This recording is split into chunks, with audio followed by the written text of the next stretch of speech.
At 2:13 a.m., Korean Mafia boss Kang Tae-jun found a homeless black woman sleeping in his private parking garage with her 6-year-old daughter. He should have called security. He should have had the car towed. He should have walked away. Instead, he stood in the cold fluorescent light, staring through the windshield at the woman who had somehow ended up in the one parking space nobody had dared touch in 6 years. Then the little girl woke up. She looked at Tae-jun through the fogged glass and whispered, "Mommy, is that your new boyfriend?" The woman shot awake. Her eyes met his, and the color drained from her face. Not because she recognized him, because she recognized the name of the family he belonged to. Tae-jun noticed immediately. Open the door his right expression now. hardened. "You know who I am," she swallowed. "I've heard of you. Where?" She didn't answer. Her hand quietly reached for the door lock. Click. Locked. Tae-jun's eyes dropped to her trembling fingers. "You should be more afraid of the people you're running from," he said quietly. Her breath caught. "How do you know I'm running?" He stepped closer to the window. "Because women who are simply homeless don't sleep with their car doors locked from the inside." Sarah stared at him.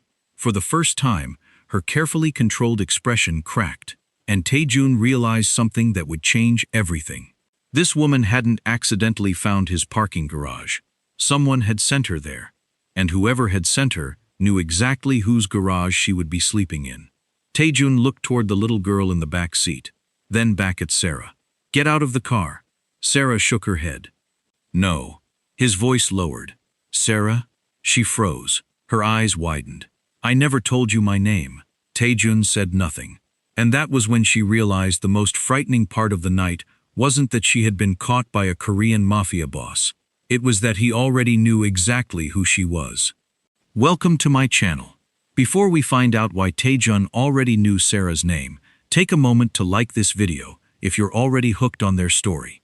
And if you're new here, make sure you subscribe and turn on your notifications so you don't miss what happens next. And please, share this video with your friends, family, or anyone who loves a good mystery and romance story. Sharing helps the video reach a much broader audience and allows more people to discover the story. Now I want to hear from you. Where are you watching from? And what do you think is really going on? Why does Tae-jun already know Sarah's name? And why was she so afraid when she realized exactly who he was? Do you think Tae-jun is going to protect Sarah and her daughter, or is there something much deeper connecting these two? Tell me your theories in the comments before we uncover the truth. Now, let's get back to the very beginning.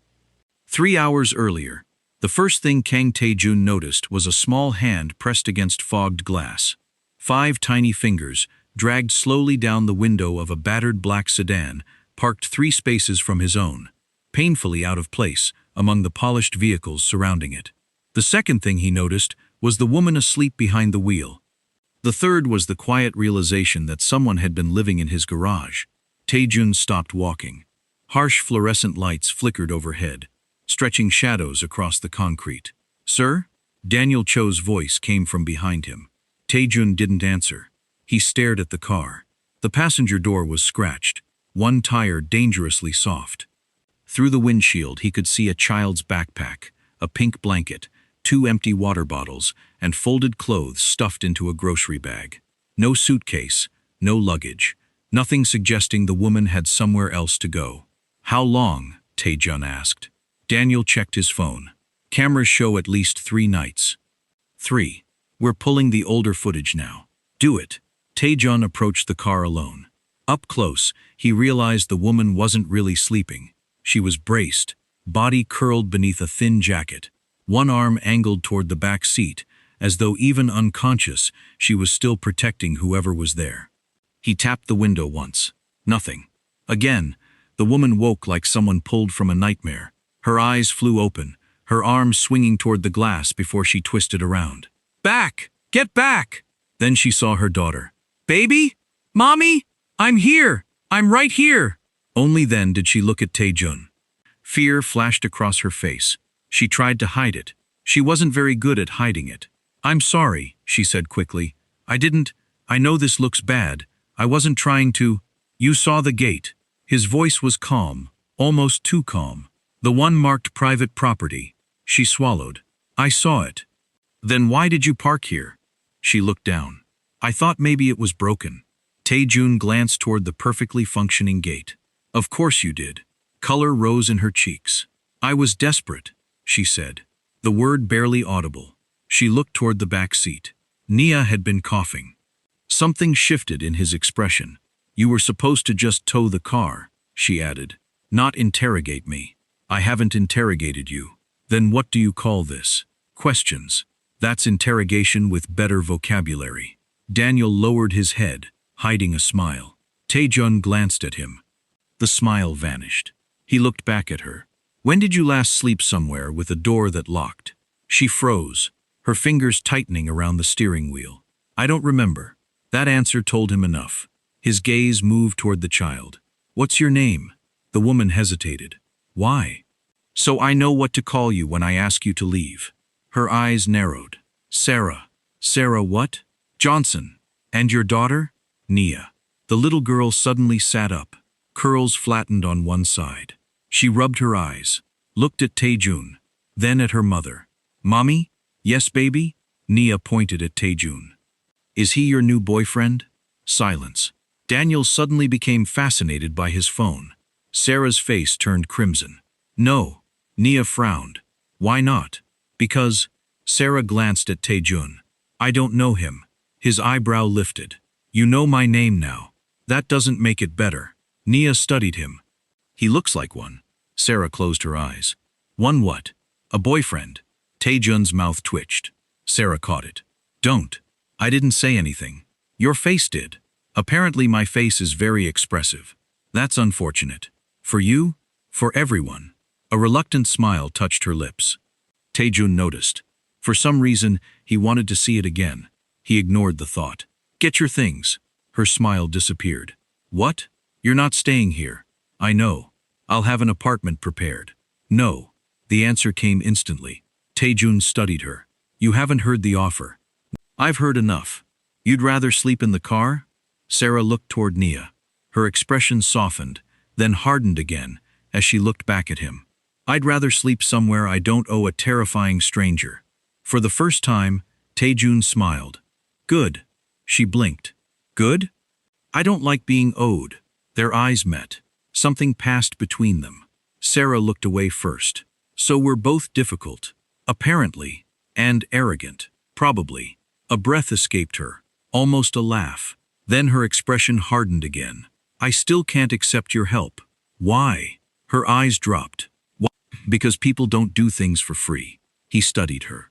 There was something beneath those words. Something she refused to say. You don't owe me anything, he said. She looked at him carefully. That's not what men like you usually say. Men like me? She hesitated. You know what I mean. I don't. She glanced at his security team, his tailored suit, the authority that made everyone around him move without question. You're the kind of man people listen to before you've finished speaking. His expression changed. And you're the kind of woman who keeps talking even when she knows she should stop. Her lips parted. Neither looked away. Then Nia's sleepy voice broke the tension. Mommy? Sarah turned. Yes, baby? Are we gonna have a bed? Sarah froze. The question broke something inside her. She turned away, but Tae-jun saw the tears gathering in her eyes. She wiped them quickly. I'm sorry. Daniel. Yes, sir? Prepare the apartment. Sarah looked at him. Tae-jun. Mr. Kang. She blinked. Sorry? My name is Kang Tae-jun. I know. His expression softened slightly. You know? Everyone knows. He studied her. Then you know enough to be careful. She held his gaze. That's exactly why I am. Minutes later, her belongings were moved. 2 bags, a few clothes, Nia's toys, 1 photograph. Everything she owned. Tae-jun looked away, unsettled by how little it was. The drive upstairs was quiet. Nia slept against Sarah's shoulder. Sarah watched the city through the window. Tae-jun watched her reflection. She caught him. You're staring. I'm not. You are. You've been watching me too. I was trying to figure out if you're always this intimidating. And, she smiled faintly, I haven't decided. You should be careful. With you? Yes. Her smile deepened. Too late. Something tightened in his chest. He looked away. When the elevator opened, Sarah stepped into the apartment and stopped. Warm golden light spilled across polished floors. Nia woke enough to see the bedroom waiting for her.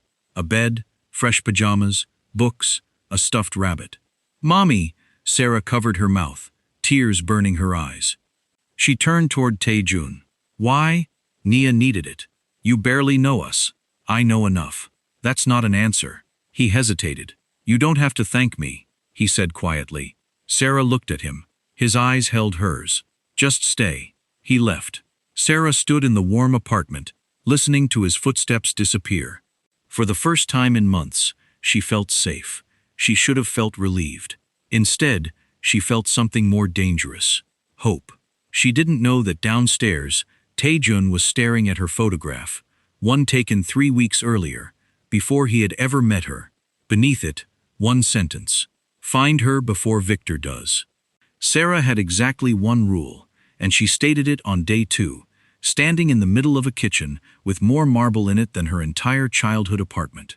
"I'm not your charity case." Tae-jun, leaning in the doorway with his tie already loosened at 7 in the morning, like a man who'd stopped pretending he cared about appearances in his own building, tilted his head. "I didn't say you were. You didn't have to. It's in the way you look at the rent I'm not paying. I don't look at you like that. You looked at me like that just now." That was a different look. Was it? Yes. A pause, the corner of his mouth doing something it wasn't supposed to. That one was about the coffee. She turned, offended on principle before she'd even checked the pot. "What's wrong with my coffee?" "Nothing. If you're trying to strip paint, you're a terrible house guest. I own the house. That makes it worse." He almost laughed. Actually almost. She watched it happen. Watched him catch it and file it away like he wasn't sure what to do with a thing that wanted out that badly. And something in her chest did a small, unwelcome flip at having caused it. That became the shape of their mornings. She cooked, badly over-seasoning everything out of spite, once she learned he had opinions. He appeared at her breakfast table like weather. Uninvited, unstoppable. Tie loosening a little more each day, like the building itself was working on him. "Do you just walk into women's apartments?" she asked on the 4th morning, not looking up from the stove. "Only yours." "Why?" "You cook." She turned, spatula raised like a gavel. "So I'm your personal chef now?" "No." He looked at her then. Actually looked. The kind of look that made the kitchen feel smaller than it was. Gold morning light cutting low across the counter between them. "You're much prettier than a chef." She didn't know whether to laugh or throw the spoon at him. Her face did something complicated trying to decide, and he watched that too, entirely too pleased with himself. "That was smooth," she muttered. "Practiced. How many women have you used that on?" "None." "Liar." "I don't lie." His voice dropped, quieter, losing its polish. "I just don't usually say things like that, at all." That admission sat between them a beat too long, and Sarah found she had nothing sharp to throw back at it. Nia adopted him with the total, terrifying efficiency of a 6-year-old who'd decided something and would not be talked out of it. She stole his watch off the counter within a week.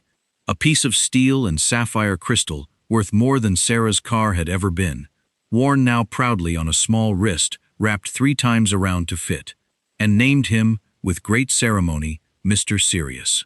"Because you never smile," she explained, entirely reasonable. "Except when Mommy's not looking." Tae-jun had gone very still at that. Sarah, pretending not to have heard it from the hallway, pressed her lips together so hard trying not to laugh, that her eyes watered. He let Nia keep the watch. He answered every one of her questions. "Why is the sky blue? Why don't you have a dog? Are you actually a prince incognito?" With the same grave, careful seriousness he gave everything, as if a 6-year-old's curiosity deserved the same weight as a business deal. Sarah watched a man who had, by every account, avoided children his entire adult life, slowly become the favorite person of one particular 6-year-old, and something dangerous and warm settled in her chest that she refused, out loud, to name. It was a Tuesday when it almost happened. Golden late afternoon light slanted low through the kitchen windows, catching flour dust suspended in the air like something out of a dream neither of them had agreed to have. Sarah was elbow-deep in dough, sleeves pushed up, a smear of flour on her jaw she didn't know was there, when she looked up and caught him, staring. "What?" she asked. Nothing. You've been staring at me for a full minute, Tae-jun. I was thinking. That's dangerous. His mouth curved. Slow, unguarded. Nothing like the practiced calm he wore for everyone else. I was thinking you look beautiful when you're angry at bread. Her breath caught somewhere it shouldn't have. I'm not angry. You're glaring at it like it insulted your mother. It collapsed. On purpose. It's spiteful. He stepped closer. Close enough that the flour dust seemed to slow in the air between them. Close enough that she could see the exact moment his composure cracked into something softer. Something that had been building for days under all that banter, like pressure under a lid. Sarah. Just her name. Low, unfinished, like there was a whole sentence behind it he didn't trust himself to say. Don't, she whispered, not moving away. Don't what? Look at me like that. It's not fair. Why not? Because I might. She stopped herself, chest tight, heart going fast and stupid, close enough now to feel the warmth off him. Never mind. His hand found the counter beside her, not touching, just there, bracing, and his head dipped. Why are you two standing so close? They broke apart so fast, Sarah nearly sent the mixing bowl to the floor. Nia stood in the doorway in socked feet. Tae-jun's watch still looped 3 times around her wrist, regarding them both with the flat, merciless scrutiny only a child can produce. We're not, Sarah said. Too fast, too high. You were standing really close. Nia squinted between them. Forensic. Were you kissing? No, they said, in unison, with the exact same guilty speed that made it sound like the loudest possible yes. Nia, entirely unconvinced, wandered off toward the living room, muttering something about grown-ups being weird, and Sarah pressed both flour-dusted hands to her burning face, refusing to look at him, refusing to acknowledge the laugh she could hear him swallowing behind her. It was for one full, golden minute, the closest thing to happiness either of them had let themselves have in years. Then Tae-jun's phone buzzed against the counter. He glanced at it out of habit, and Sarah watched every trace of warmth drain out of his face in real time. His jaw went tight, his shoulders squared, some old practiced armor sliding back into place so fast it was like watching a door slam shut from the inside. What is it? She asked. Flour-dusted hands going still. He didn't answer right away. Didn't look up from the screen. Thumb hovering over a message she couldn't see. His whole body gone rigid in a way she'd only seen once before. That first night, in the garage, right before he'd told her someone had put her there on purpose. Tae-jun. It's nothing, he said, and it was the first time she'd caught him lying. She stepped closer, tried to see the screen, and he angled it away. Not fast enough. She caught 4 words before he closed it. I know she's there. The kitchen, gold and warm and full of flour dust, and the ghost of an almost kiss, went suddenly, terribly cold.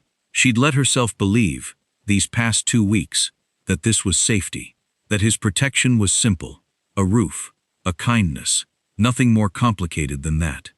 Watching his face now, watching the stranger from the parking garage resurface underneath the man who criticized her coffee and let a 6-year-old steal his watch, she understood, with a cold drop in her stomach, that she'd been wrong. Keeping her close hadn't made her safe. It had made her a target. Sarah didn't sleep. She sat up half the night, with her back against the headboard, phone open to an article she'd found in 11 minutes of shaking, furious scrolling. A name, a photograph, a string of words like organized crime and unconfirmed and disappeared, stitched together under a photo of a face she now knew better than her own reflection. By morning, she had rehearsed exactly what she'd say. By the time he walked into the kitchen, tie loose, unaware, she'd forgotten every word of it. You lied to me, she said instead. Tae-jun stopped in the doorway. Read her face in under a second, the way he read everything, fast and total. And something in his shoulders dropped, not in surprise, but in something closer to resignation. Like he'd been waiting for this morning since the night in the garage. I never told you I was safe, he said quietly. You let me believe it. Her voice cracked on the word, and she hated it. Hated that fear was leaking in around the anger. You let my daughter steal your watch. You sat at my table criticizing my coffee like like you were just a man. Not this. She turned the phone toward him, screen bright and damning in the morning light. He didn't flinch from it, didn't look away, didn't reach for an excuse. That's me, he said simply. All of it. I'm not going to tell you it isn't. The honesty disarmed her more than a denial would have. She lowered the phone, chest tight, breath shallow. You don't get to decide everything for me, she said, quieter now. Just because you're used to controlling people. The apartment, the job, my life. Tae-jun, you moved us in like you were rearranging furniture. I know. That's not an apology. No, he agreed. It isn't. I don't regret it. His jaw tightened, some old wall going up out of habit, and then, visibly, deliberately, he let it back down. I regret that I never gave you the choice to say no. That's different. Sarah stared at him, waiting for the practiced charm, the smooth deflection she'd started to expect. It didn't come. What came instead was quieter, and it undid her faster than anything sharp could have. I've protected people my whole life because I owed them something, he said. Loyalty, debt, fear. A pause, his voice roughening at the edges. You're the first person I've ever wanted to protect without expecting anything back. I don't know what to do with that. I've never had to. Sarah's breath caught somewhere between her ribs. That's not an answer, she whispered. It's the only one I have. She should have stayed angry longer. She told herself that later, in the car, in the mirror, getting ready for an event she'd agreed to attend, for reasons she wasn't examining too closely, that she should have stayed angry at least another day. The event was worse than she'd braced for. A ballroom of old wealth and older bloodlines. Chandelier light falling in cold gold sheets over a room full of people who looked at her exactly twice. Once to register she was there. Once to decide, silently, that she shouldn't be. She felt it in every conversation that died the second she joined it. In the way an ant's eyes swept her dress, her skin, her hand resting near Tae-jun's sleeve, and found all of it equally foreign. Under the table, without a word, his hand found hers. He didn't look at her when he did it, didn't make a moment of it. Just laced his fingers through hers, steady, grounding, a small anchor in a room built to make her feel unmoored, and it was somehow more intimate than anything he could have said out loud. Later, she stepped out onto the balcony to breathe, the noise of the ballroom fading behind glass doors, the city spread out below in a wash of light and distance. He followed her out. Of course he did. Why do you keep looking at me like that? She asked, not turning around, the night air cool against her bare shoulders. Because you're distracting. From what? He came to stand beside her, close enough that she felt the warmth of him against the chill. Everything, he said. This room, the people in it, my own family. All of it disappears when you're in a doorway. Her heart was doing something reckless. That's a terrible thing to say to someone you lied to. I know. His voice dropped, rough at the edges. I'm not good at this. I've spent so long being careful I don't know how to say things simply. He turned to face her fully, dark eyes catching the ballroom light spilling gold through the glass. I'm trying to say I don't want to be careful with you. She looked up at him, chest tight, pulse loud in her own ears. So stop. He did.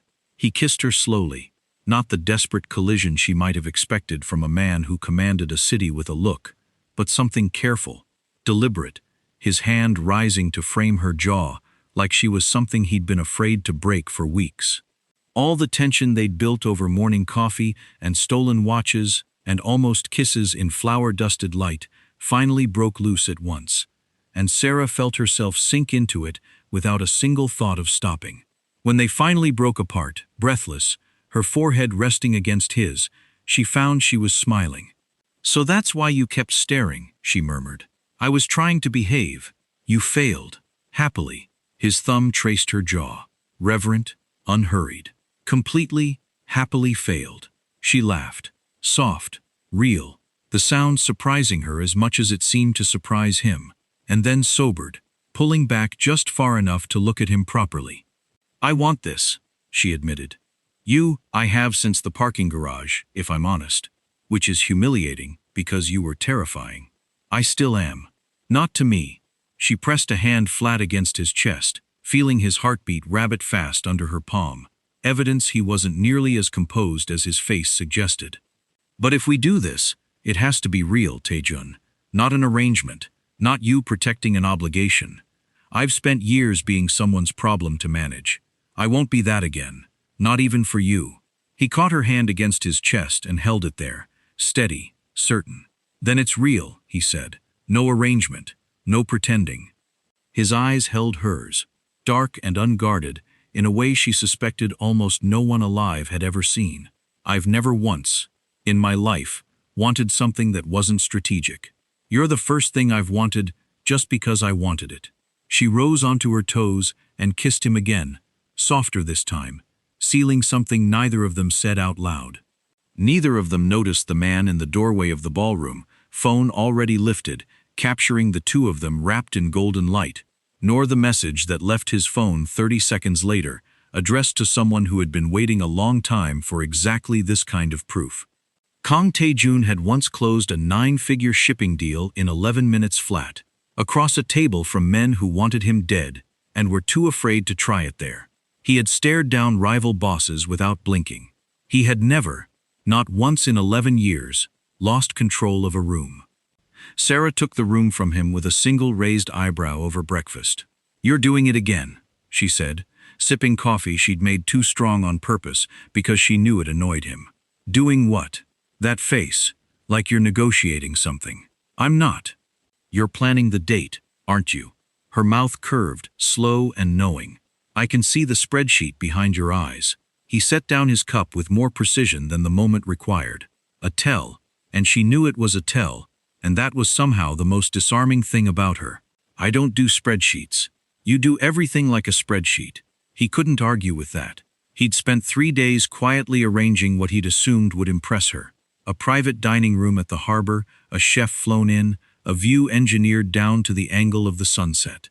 He presented none of it, in the end, because Sarah took one look at the address he'd texted her, wrinkled her nose, and rerouted the driver herself. They ended up at a restaurant with 4 plastic tables, a hand-painted sign, and a woman behind the counter who greeted Sarah by name and Tae-jun with open, unimpressed suspicion. He stared at the chair beneath him like it might collapse under the weight of his own confusion. "This is our date?" "Yes. I own 3 restaurants, and none of them have decent food." She was already reaching across him for the menu, entirely unbothered, entirely certain. "Trust me." He laughed, actually laughed, surprising himself with the sound of it, low and unguarded in a way none of his associates would have recognized. Sarah looked so pleased with herself he nearly forgave her for the plastic chair. Domestic life, he discovered, had its own rules, and none of them resembled the ones that governed everything else he'd built. Sarah stole his shirts without asking, wore them loose around the apartment with her curls piled up, sleeves swallowing her hands, and every time he caught sight of her in one, something in his chest short-circuited in a way no negotiation ever had. He pretended to be annoyed about it. He was, in fact, buying more of them, quietly, in sizes deliberately too large. One evening, she wandered into the kitchen in his shirt, and nothing that resembled a plan to give it back, and he stopped mid-sentence, whatever he'd been about to say gone entirely from his head. She noticed instantly. "Why did you stop?" "I'm reconsidering buying you clothes." "Why?" "Mine look better on you." She crossed the kitchen slowly, the low evening light catching gold along her collarbone, and stopped close enough that he could feel the warmth radiating off her skin. "Is that your excuse?" "No." His hands found her waist, pulling her the last few inches, voice roughening at the edges. "That's me admitting I'm distracted. Completely. I had 3 calls to make tonight, and I haven't thought about a single one since you walked in here." "Poor Mr. Serious." "Don't call me that. That's Nia's name for me. She's not wrong." Sarah's smile faded into something softer as she looked up at him, her palm flattening against his chest, right over the place his heart was doing something entirely undisciplined. "You gonna kiss me, or keep making excuses?" He kissed her like the answer had never been in question, slow at first, then not, her fingers curling into the collar of the very shirt she'd stolen from him, the kitchen gone quiet and gold and entirely theirs. It stayed tender even as it deepened, unhurried, both of them choosing to linger rather than rush, because for the first time in either of their lives, there was nowhere else they needed to be. Later, in the dark, with her head on his chest and her breathing slow, he told her things he'd never said out loud to anyone. About the stairwell, about watching, frozen, 13 years old, unable to move, while his father died 2 floors below him. About the years afterward spent making sure he was never that powerless again, even if it meant becoming something people whispered about in fear. Sarah didn't flinch, didn't offer platitudes. She just held him tighter, her hand tracing slow, steady circles against his chest until his breathing evened out beneath her palm.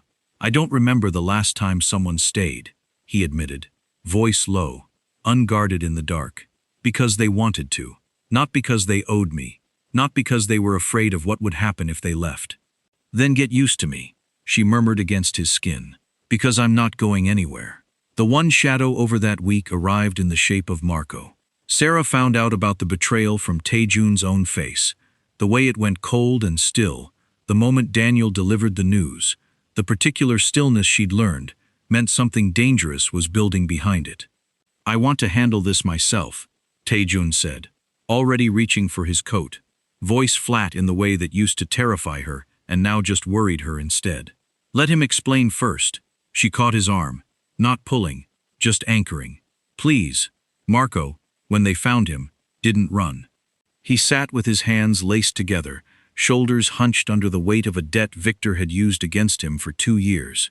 Threats against his sister, a gambling hole he'd never been able to climb out of until feeding information outward had felt like the only door left open. Tae-jun listened to all of it, jaw tight, fists clenched at his sides, and then, to Sarah's quiet astonishment, he didn't reach for violence at all. "You get one chance," he said. "One. You help me undo what you started, or you disappear from this city permanently. Those are the only 2 doors left." Marco took the first one, weeping with something that looked like relief. It was resolved by nightfall. Quiet, contained, no blood, no headlines. And Sarah understood, watching him choose mercy over the instinct that had built his empire, that whatever else Tae-jun was, he was no longer only the man from the newspapers. That night, on the balcony, city lights spread out gold and endless below them. He pulled her against his chest and said, quietly, "I thought I was giving you somewhere safe to live." Sarah turned in his arms, rose onto her toes, and kissed him, slow, certain, sealing something neither of them needed to say twice. "You gave me something much more dangerous," she murmured against his mouth. "What?" She smiled against his lips, feeling his heartbeat race beneath her palm. "A reason to stay."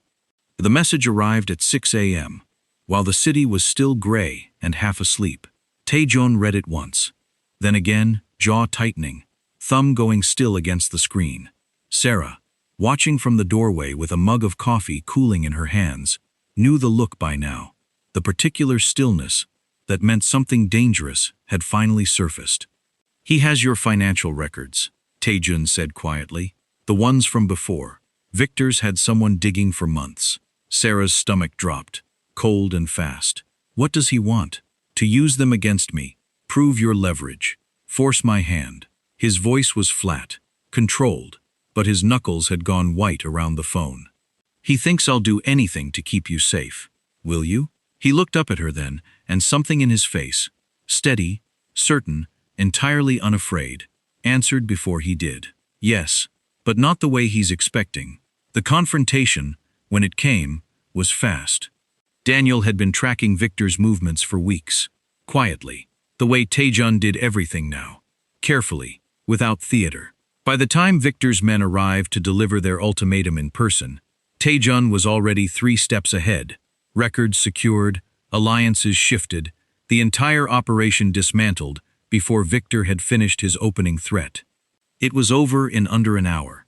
No prolonged siege, no drawn-out war. Just Tae-jun, calm and immovable across a conference table, informing Victor's own lieutenants that their boss had just gambled everything on leverage that no longer existed, and watching, without satisfaction, as they walked out on him one by one. Sarah heard about all of it after the fact, secondhand, safe in the apartment with Nia asleep down the hall. And when Tae-jun came home that night, tie gone, shoulders loose for the first time in weeks, she understood that whatever this had cost him, it hadn't cost them. What surprised her was what came next. "I'm stepping back," he told her 2 days later, sitting across from her at the kitchen table like he was confessing something. "From the parts of this that don't need me anymore. Daniel can run operations. I'm going to focus on the legitimate side. The bakeries, the buildings." A pause, his hand finding hers across the table. "The parts of my life that don't require me to be someone I don't want Nia to grow up afraid of." Sarah's throat tightened. "Tae-jun, you don't have to give up everything you built. Not for me." "I'm not giving up anything." His thumb traced slow circles over her knuckles, his eyes steady on hers. "You didn't take anything from me, Sarah. You showed me what I was supposed to be protecting." He hesitated, something vulnerable crossing his face before he pushed through it. "I spent 11 years thinking power was the same thing as safety. You and Nia are the first people who ever made me understand the difference." She had no words for that. She simply came around the table and wrapped her arms around him, and he held her like something he'd finally stopped being afraid to want. He took her back to the garage on a Tuesday evening, golden light slanting low through the ramp entrance the way it had the very first night, though nothing else about it felt the same. Sarah laughed the second she recognized the space. "You brought me back here? You remember this place?" Unfortunately. She glanced around at the concrete, the harsh fluorescent bars overhead, the exact spot where her old car had once sat dying and desperate. "You were terrifying, you know, standing there in your ridiculous coat like you owned the world." "I did own the world. Or most of this parking garage, at least. You called yourself handsome. I remember that part. I never said that. You implied it. Constantly. With your face." He laughed. Easy, unguarded. Nothing like the man who'd stood in this same spot months ago, stone still and unreadable. "You called me handsome, if I remember correctly. I was being polite. You weren't." "I really wasn't," she admitted, smiling. And that was the exact moment he sank down onto one knee on the cold concrete, right there in the space where her old life had ended, and this one had somehow, impossibly, begun. Her breath caught. "Tae-jun, Sarah Johnson." His voice, usually so measured, cracked slightly at the edges, raw in a way she'd only heard once before, in the dark, telling her about a stairwell and a father he couldn't save. "I have negotiated deals worth more money than either of us can count. I have never once been as terrified as I am right now, asking you this." He drew a small box from his coat, hands not quite steady. "Will you let me spend the rest of my life annoying you?" She was laughing and crying at once, hands pressed to her mouth. "Only if I get to annoy you back." Equally, no negotiating a lower rate. "Deal." He slid the ring onto her finger, rising to catch her face in both hands, and kissed her there in the harsh fluorescent light, in the exact parking space where a feared man had once knelt to ask a 6-year-old what kind of prince he was. The wedding was loud. Sarah had wanted small. Tae-jun booked a ballroom anyway. "You said small," she reminded him. "I said I heard you," he replied, unbothered. Golden light, white orchids, no old guard relatives, only Daniel grinning in the front row, bakery staff who already adored her, and Nia scattering flower petals like state secrets. Tae-jun cried the moment Sarah reached the altar. "You said you don't cry," she whispered. "I lied," he admitted. Nia stage whispered, "Kiss her already, Mr. Serious." He didn't wait for the cue. They danced until 2 in the morning, Sarah barefoot, forehead against his chest. Months later, she found out on a Tuesday. Tae-jun came home to a test sitting on the kitchen table and went still, then reverent. "I don't have the vocabulary," he said hoarsely. "I'm speechless." Nia appeared, spotted the tears, gasped. "Am I getting a baby?" When told yes, she demanded naming rights. They refused, in unison, with guilty speed. He was born in February, loud, furious, already scowling like his father. Tae-jun held him first, hands that had negotiated empires, now trembling around 6 pounds of new person. "I don't know how to not be terrified of loving something this much," he admitted. "You never stop," Sarah said. "You just get better at doing it anyway." They named him Minho, after Tae-jun's grandfather. Nia appointed herself head of security. Watch still looped around her wrist, guarding the nursery window like a soldier. Years later, the kitchen still smelled of burnt dinner some Tuesdays. Minho on Tae-jun's hip, Nia critiquing his cooking from the counter. "Still love me?" he asked. Same question, years later. "Unfortunately," Sarah said, stealing the pan, kissing him anyway.